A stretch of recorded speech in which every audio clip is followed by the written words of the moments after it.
Hmm, I'm planning to upgrade my GPU. RX 570 blower type. The main issue is the fan. Yes, it's only it's 700 pesos. Oh, it's sold. Um, oh wait, isn't that this card? Charan. So here we are disassembling this RX 570 8 gigabytes of DDR5 RAM I bought on FB Marketplace for only 700 pesos. And you might be wondering, 700 pesos? That's freaking cheap! It's a steal!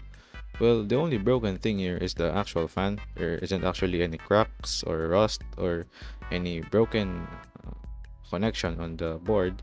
So I went to Shopee or an online shopping here in the Philippines to buy a replacement fan. The actual fan, not the cover only, because the cover costs like 500 pesos. I only need to replace the fan. So like, you know. Well, I bought the fan now and I got the fan. I disassembled it again. I repasted it. Uh, Sadly, I don't have any thermal pads, so I will be using the old thermal pads. So now that I've repasted this GPU, I now have to buy a proper PSU.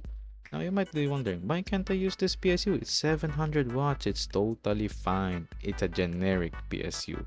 And may I remind you, generic PSUs typically don't have 8 pins or 6 pin connectors, so that's one issue.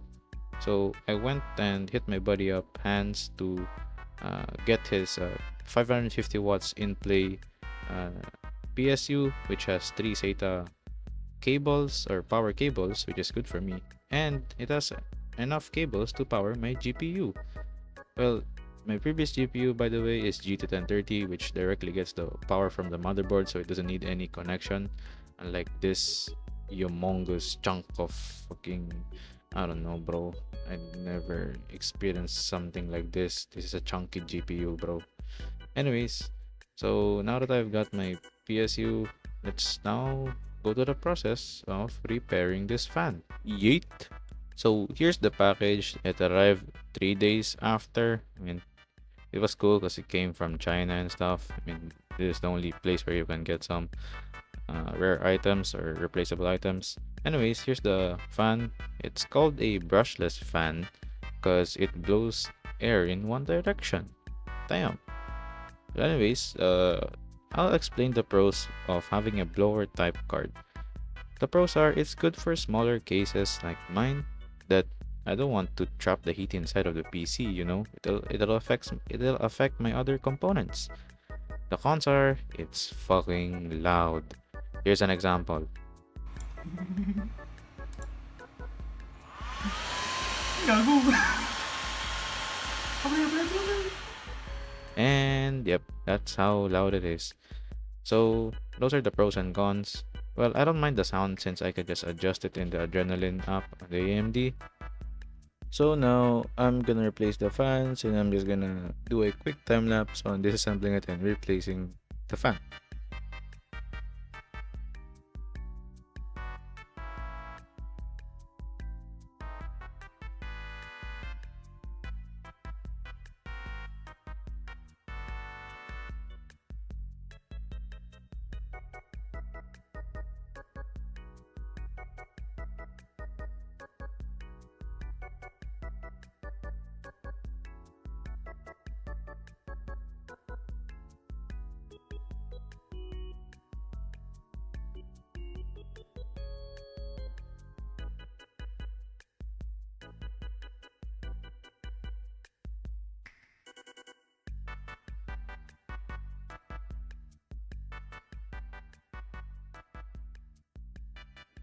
So at this point, I was so happy because the card was working, the fan was spinning, it was displaying an output, it's getting hot, which is good, and the PSU works. The only problem was it has an error code 43 from the actual drivers for it. So I went back and looked at the link that the seller sent, and it was a patcher which patches the error code that bypasses any malfunctions to it, which worked, and I was able to use it now. So now, before I proceed on setting up and benchmarking the game, I'm actually gonna teach you guys how to switch GPUs properly. Properly. So tune in. So this is how you switch GPUs NVIDIA to AMD. Clean installation of drivers and stuff. First, I gotta explain what are drivers. Drivers are what makes your PC components communicate with each other.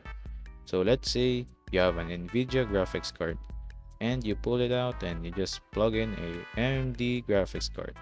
What do you think would happen? It would not communicate at all and might potentially kill your GPU. So you don't want that. So first, you gotta remove your GPU. After you remove your GPU, delete the old drivers. After you delete the old drivers, make sure all the programs related to the drivers are deleted. And lastly, double check it if it's actually deleted. Also, you can use a DDU or a NVIDIA clean install or cleaner or something. I don't know what it's called. I never used it. So that's it. That's all you have to know. So now that you've removed your old GPU and your old drivers, the next step would be to find a correct PSU. Hooray!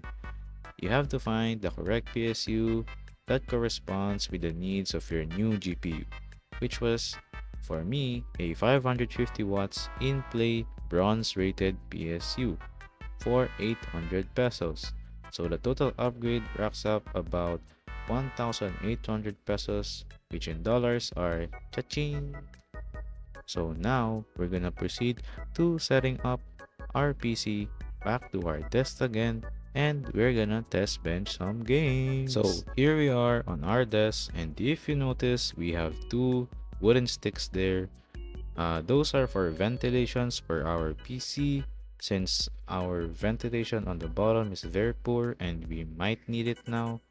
So I just adhesived it to the desk, and it's pretty sturdy. It doesn't move or budge an inch. Okay, so for our first game, we are gonna play Sekiro, a graphics intensive game, but sadly, I don't have a recording of it on my GT 1030, so I'm just gonna pull a similar specs to my PC and let's see how it performs. So as you can see in this video from PC Tech Review 101, its Celsius is similar to back then when I tested it. It was 61 to 65. Also, the FPS is about the same. It's very crunchy. And now here's on my GPU. So as you can see, it boosted the game dramatically. The FPS may now be 60 or 40, and its temperatures, well, as you can guess, it can get pretty hot. Though for me, 74 Celsius on a custom graphic settings is good for me, and it's playable for me. And now I can finally stream this game, because back then when I streamed it, it was very crunchy and not that bearable to watch. Sadly, I can't find a similar PC specs to mine in YouTube where I can compare both GPUs.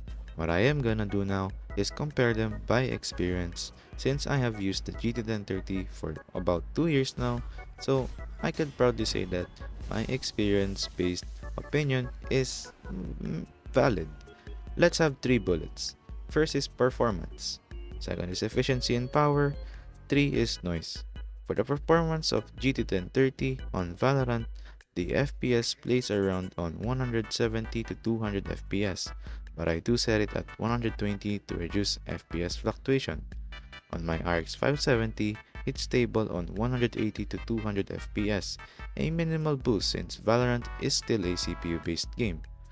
On League, however, the FPS barely even changed on the both GPUs.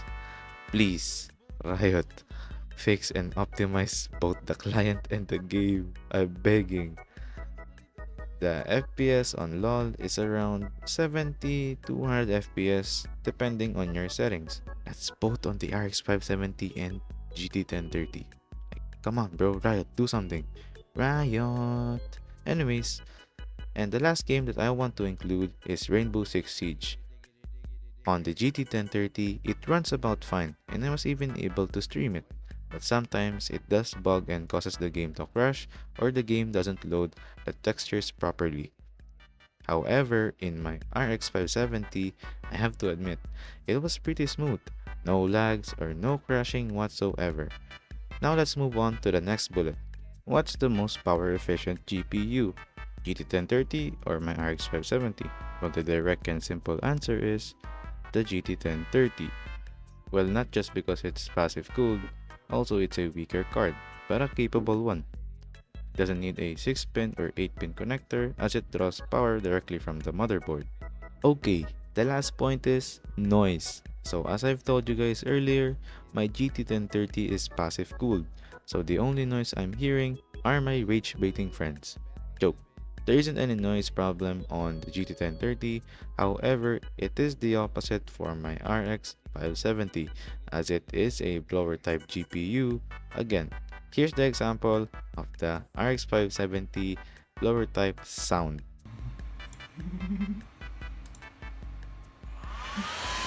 Gago.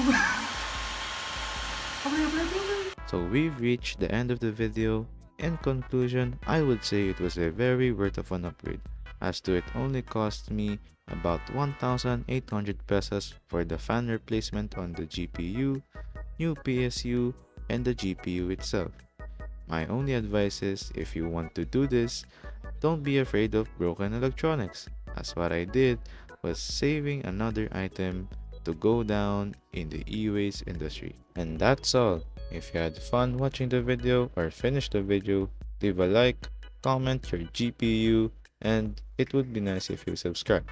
Thank you for watching. Goodbye.